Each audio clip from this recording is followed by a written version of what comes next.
Good morning guys. At 4:17 na. Biyahe tayo papuntang Pangasinan. At birthday ngayon ni Daddy Frankie.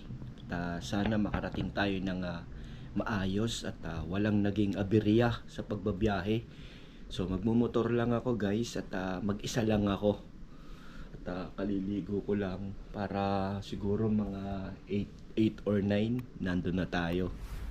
So tara, biyahe na tayo. Ayusin ko muna yung mga gamit ko. Good morning guys, isang umagang kay ganda po sa ating lahat. Isang umagang kay ganda, tanghali, hapon at gabi po sa ating lahat.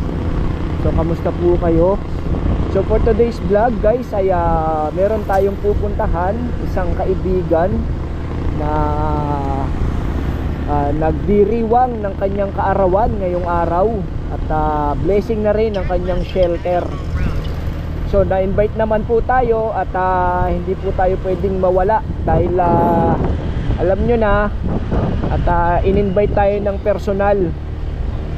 So good luck sa biyahe ko. First time kong mag long drive. So Pangasinan. Dati ang long drive ko is sa Lucban, Quezon, pero matagal na ho yun. At tingnan natin ngayon kung ilang oras yung biyahe ko. Umalis ako dito sa Caloocan ng alas 4. Sabi ko alas 2 ako aalis, pero late na rin kasi ako nakauwi galing work. So tingnan natin kung ilang oras ang biyahe natin. Hindi naman tayo magmamadali. So tara guys, samahan nyo ako. Tara. Long drive to, via via MacArthur. Yan na yung expressway oh. Pero dito lang tayo sa service road guys. Bawal tayo dun. Motor tayo 400 plus cc dun. Dire-diretso tayo hanggang SM Marilao, MacArthur, tas dire-diretso na. Dito tayo guys sa service road ng May Kawayan.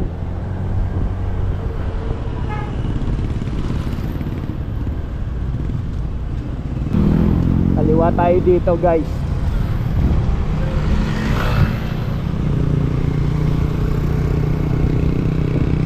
Tapos tagos tayo dun sa service road.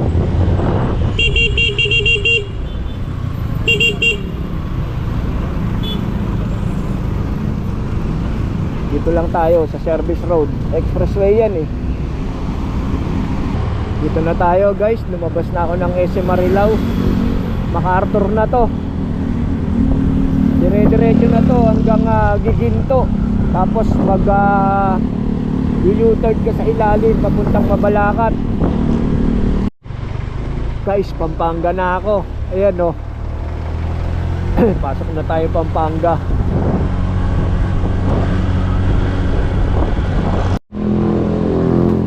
Dito na tayo Pampanga guys. Nagpagasolina muna ako. Ayan oh, nagpagasolina ako ng 150. May laman pa kasi kanina para dire-diretso na Tarlac. Tara guys, biyahe na tayo. Pinatatawid tayo papuntang ano yan, yung blue, papuntang Nueva Ecija. Pero ang gagawin natin, dito tayo sa kaliwa. Pag-aano tayo, Tarlac, Kamiling. So guys, pinakakanan tayo dito, pero lalayo tayo dyan. Dito tayo papuntang Nueva Ecija dyan. Ito tayo. Good morning guys. So nandito na tayo sa dito tayo pinadaan sa Mexico, Pampanga. Then turn left, tapos Kapas Tarlac na. Kasi dun sa kabila, sa may Mabalacat, medyo maraming pasikot-sikot. Ito straight lang. Okay, so tingnan yung straight lang yan. Kaya dito tayo pinadaan. Makulimlim. Medyo merong ewan ko kung hamog to. Medyo umaambon pero hindi naman ganun kalakasan. So biyahe pa natin is 2 and 30 minutes 2 hours and 30 minutes. Lamig dito guys. Ayan o, bundok ng Arayat. Kita nyo yan.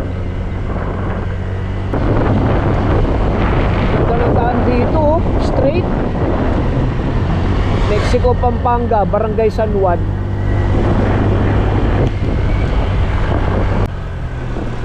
Amoy probinsya na. Ang layo ng amoy sa Manila. Dito amoy bukid.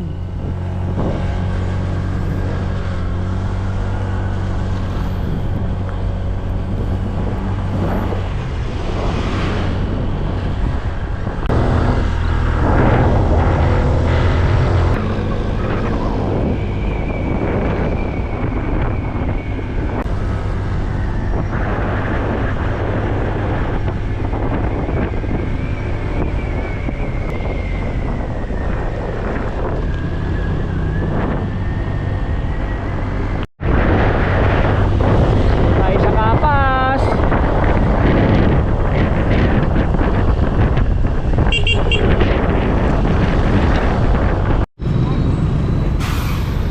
Dito na tayo guys, Kapas Tarlac na. Continue on R-9 for 16 kilometers. Tarlac na tayo guys. 1 and 40 minutes na lang.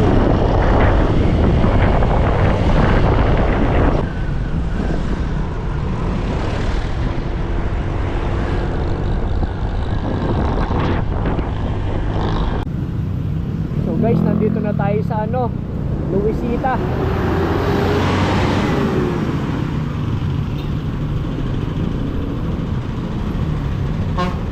Lapit na tayo.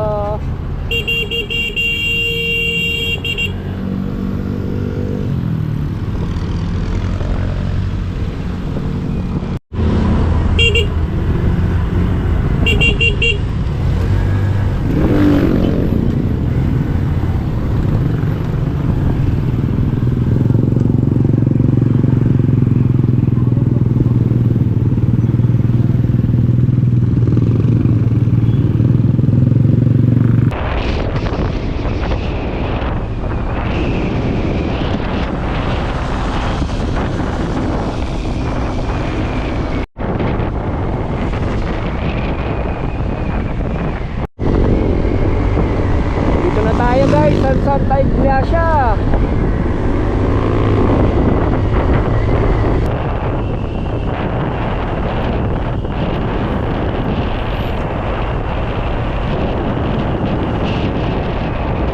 Guys, dito na tayo sa Kamiling. Lapit na. 48 minutes. Ganda mamingwit dyan ah. Nag-istagan. Dito na tayo Pangasinan. Welcome to Pangasinan. Malasike, 21 kilometers guys. Malayo-layo pa. Anong tulay to guys? Kung alam nyo.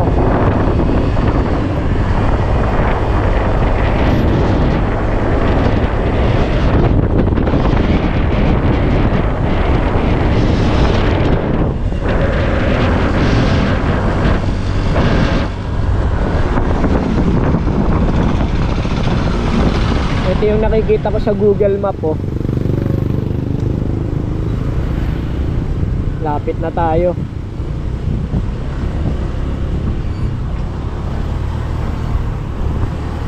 Madulas.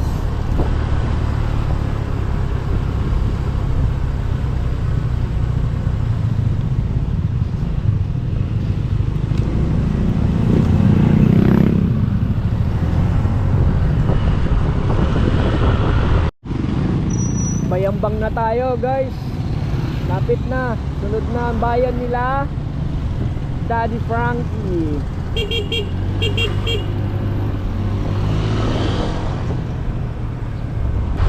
Ang daming mais guys oh. Mais talaga ngayon ng ang tinatanim ngayon. Hindi muna palay siguro.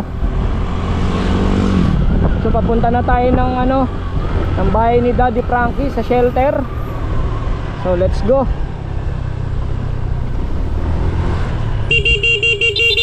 Ay kuya! Saan punta? Una na ako doon. Dito na tayo guys, oh. Barangay Aliaga. Welcome to Barangay Aliaga.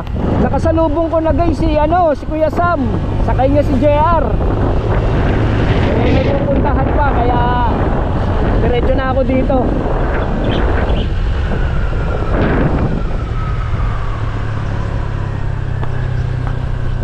So dito na tayo sa barangay ng Aliaga.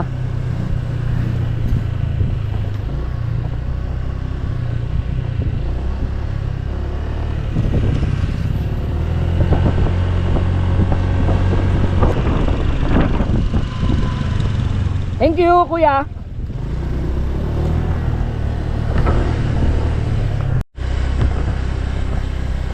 Dito na tayo, guys.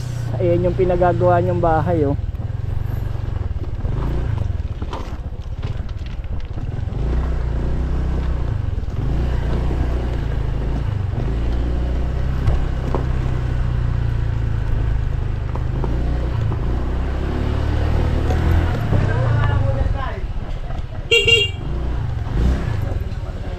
Ay, Ano pa? balot na balot ka. Siyempre. Para na ka muna dyan, Rick.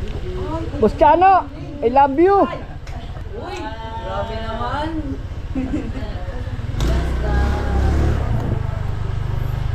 Siya punta, nakita ka si Kuya Sam eh.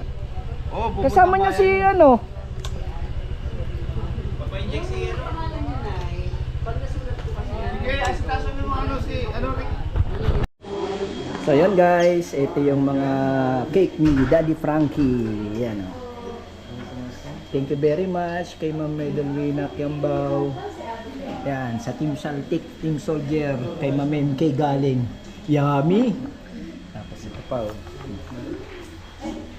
Oh. Daming cake. Papat. So tara, let's eat. Happy birthday, Daddy Frankie. Oh. Hiwain mo pa, Boss JB. Laki ng lechon, guys, oh. Laki, oh.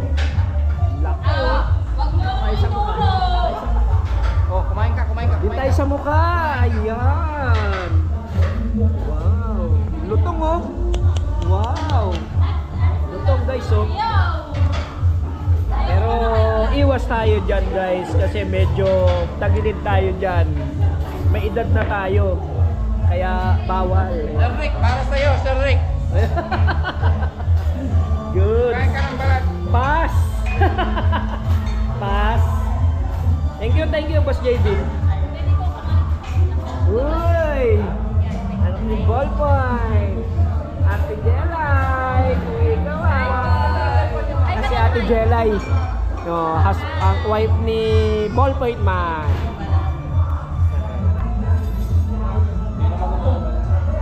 Nagmula nung natagpuan ni Daddy Frankie and the whole team, si Kuya Oliver, na marumi, madungis, payat, hindi makatayo, hindi makalakad.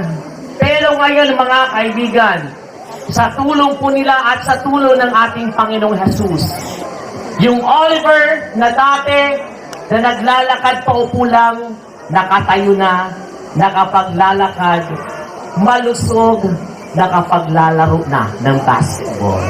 Ladies and gentlemen, palakpakan po natin, Kuya Oliver! Mga kaibigan, eto na po siya ngayon, si Kuya Oliver. See? Yan po ang grasya ng ating Panginoon. Dahil yan sa kabutihan po ni Daddy Frankie. Minsan pa mga kaibigan, palakpakan po natin sila mga kaibigan. Okay ka lang? Okay lang. Isang hi muna sa kanilang lahat. Hi, kumusta kayong lahat? Yan. Oh. Kumustahin mo silang lahat kung Kumusta nakakain. kayong lahat? Tanungin mo kung nakakain na lahat. Kumain na ba kayo? Kakain tayo. Kakain tayo. Kumain ka na ba? Kumain ako ng konti. Ako. So shout out mo lahat ng mga content Kumusta creator. kayong lahat? Maraming salamat. Yan. Sabi nila, kumusta ka na daw. Kumusta na ito mabuti? Yun. Si Ansing, kumusta na? Hindi ko alam kung mabuti din siya. Hanggang ngayon, galit ka pa rin kay Ansing? Ha? Si Ansing ba, kapatid mo siya o ano? Kamag-anak ko. Ayaw niya talaga, sorry. Ha? Okay.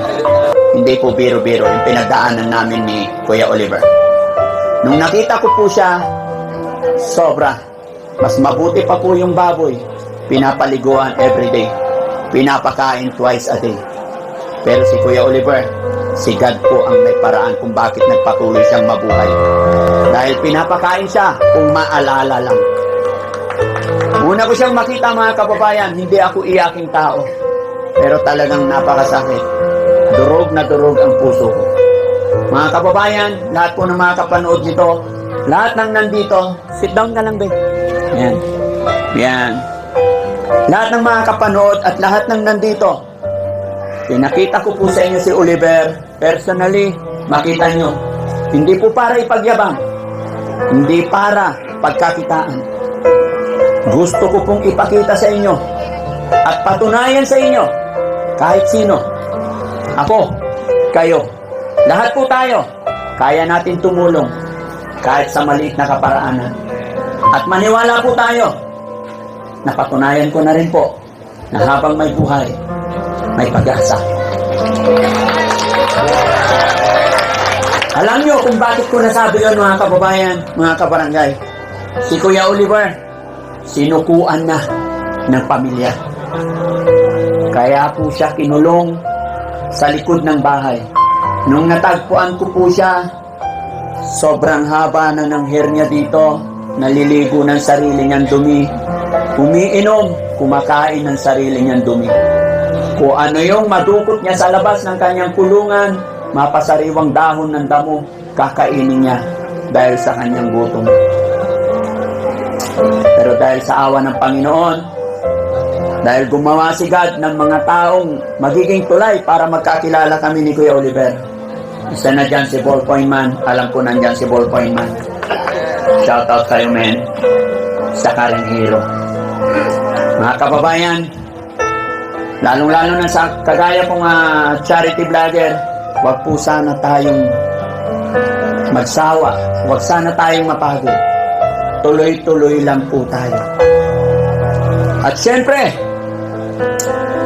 dahil na aking sinasabi, always, mapasa aking vlog. Papasalamat ako talaga kay God dahil binigyan niya ako ng kalakasan, binigyan niya ako ng magandang gawa. Lord, thank you so much dahil sa iyong gabay sa akin, isang Oliver ang nabago natin ang buhay. But cause mga kababayan, iisa pa lamang po ngayon si Oliver na nakikita nyo. Marami na po kaming napagaling, nadala sa pagamutan. Andyan po si Perjoy, naguhubad po yan sa kalsada. Andyan po si Nanay Miguela ng Batangas. Andyan po si Nancy. Andyan po si Ate Ningning. Kung sino nakakilala yung naggala-gala dyan sa Plaza ng Malasiki. Si JR, andyan si Oliver. Andyan si Bandam. Nakainom na ng gamot si Bandam. Kaya tahimik sumasayaw. Kaya maraming salamat. 8.5 million followers sa Facebook page ni Daddy Frankie. Maraming salamat. Hindi ko po ito magagawa kung wala kayo. Kung hindi dahil sa suporta nyo. At syempre, sa mga kababayan natin, OFW, gabi-gabi nakasupport kay Daddy Frankie. Mga kababayan natin na nasa ibang bansa, sa lahat din ng sponsor ng Team Daddy Frankie, kayo po ang dahilan bakit nagawa ko ito. Syempre, sa aking nanay at tatay, pinalaki nila kaming maayos, tinuruan nila kami ng maayos. Ganon din sa aking lolo't lola. Ganon din sa aking honey, paborito kong asawa, na always nakasupport sa aking mga gawa. Siyempre sa aking mga kapatid, Kuya Fred, Kuya Ed, Ate Risa, si Boss JB, and of course sa aking team siyempre. Salamat sa aking team. Sana tuloy-tuloy pa tayo. Mga kababayan, mga kabarangay, palakpakan natin si Kuya Oliver.